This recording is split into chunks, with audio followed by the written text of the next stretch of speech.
ఇక ఏపీలో 28 మంది డీఎస్పీలను ప్రభుత్వం బదిలీ చేసింది. డీజీపీ ద్వారకా తిరుమలరావు బదిలీలకు సంబంధించిన ఉత్తర్వులు జారీ చేశారు. బ్రేకింగ్ ని చూస్తున్నాం. పోలవరం ఎస్డిపిఓ సురేష్ రెడ్డిని హెడ్ క్వార్టర్ కు అటాచ్ చేసినట్టుగా తెలుస్తోంది. ఇక పోస్టింగ్ కోసం ఎదురు చూస్తున్న రామాంజనేయుల్ని బాపట్లకు బదిలీ చేశారు. విజయ్ శేఖర్ కు తిరుమల లా అండ్ ఆర్డర్ కు పోస్టింగ్ కూడా ఇచ్చారు.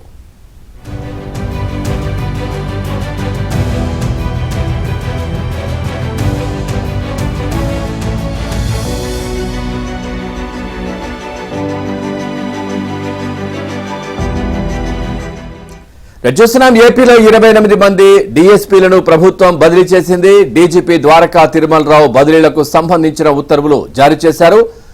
పోలవరం ఎస్డిపిఓ సురేష్ రెడ్డిని హెడ్ క్వార్టర్ కు అటాచ్ చేశారు. పోస్టింగ్ కోసం ఎదురు చూస్తున్న రామాంజనేయుల్ని బాపట్లకు బదిలీ చేశారు.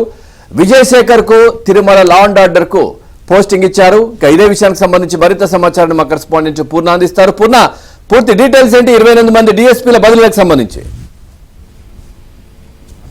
పవన్, ఏదైతే రాష్ట్ర వ్యాప్తంగా మరోసారి డిఎస్పీల బదిలీలు చేయడం కూడా జరిగింది. దాదాపు 28 మంది డిఎస్పీలని కూడా రాష్ట్ర వ్యాప్తంగా బదిలీలు చేశారు. అయితే చాలా అందులో సిఐడిలో అంత ముందులో పనిచేసిన వారిని వాళ్ళందరూ కూడా హెడ్ క్వార్టర్స్ కు సరెండర్ చేస్తూ కూడా దాంట్లో ఆదేశాలు జారీ చేయడం జరిగింది. గతంలో వివాదాస్పదంగా ఉన్న డిఎస్పీలు ఎవరైతే ఉన్నారో వాళ్ళందరూ కూడా హెడ్ క్వార్టర్స్ కి అటాచ్మెంట్ చేస్తూ కూడా ఆదేశాలు జారీ చేశారు. ఏదైతే ఆంజనేయులు జి ఆంజనేయులు ఎప్పటి నుంచో ఆయన కూడా వెయిటింగ్ లో ఉన్నారు. ఆయన్ని అయితే బాపట్లకు అయితే పోస్టింగ్ ఇవ్వడం కూడా ఒకటి సుపరిణామానికి కూడా పోలీసు వర్గాలు చెప్పుకుంటున్నాయి. అయితే అనేక మందిని, ఎందుకంటే గతంలో వైసీపీకి అంతకాగిన డిఎస్పీలు అందరూ ఎవరైతే ఉన్నారో వాళ్ళందరినీ కూడా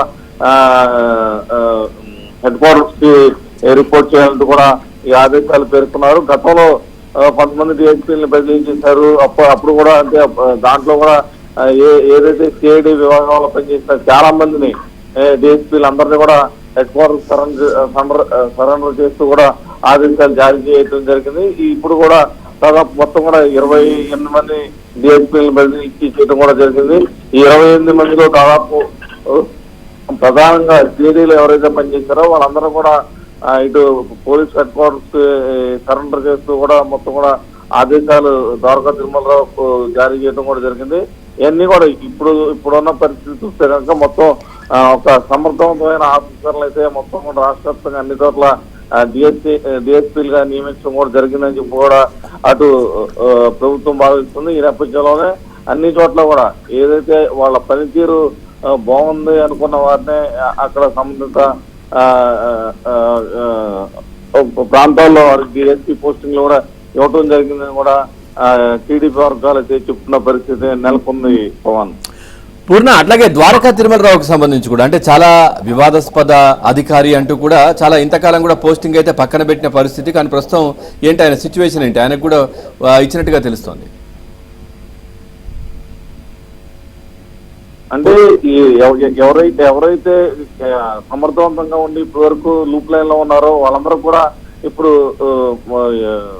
పోస్టింగ్ చేయడం కూడా జరిగింది. ఎందుకంటే ప్రధానంగా చూస్తే కనుక ఈ ఆఫీసర్స్ ఎవరైతే ఆంజనేయులు కావచ్చు, లేకపోతే ఇంకా గతంలో టీడీపీ హయాంలో ఎవరైతే అందరినీ కూడా పక్కన పెట్టారో, అంటే వాళ్ళందరూ కూడా లూప్ లైన్ లో పక్కన పెట్టారో వాళ్ళందరూ కూడా ఇప్పుడు మొత్తం కూడా స్కీమ్ లైన్ లో తీసుకోవడం కూడా జరిగింది.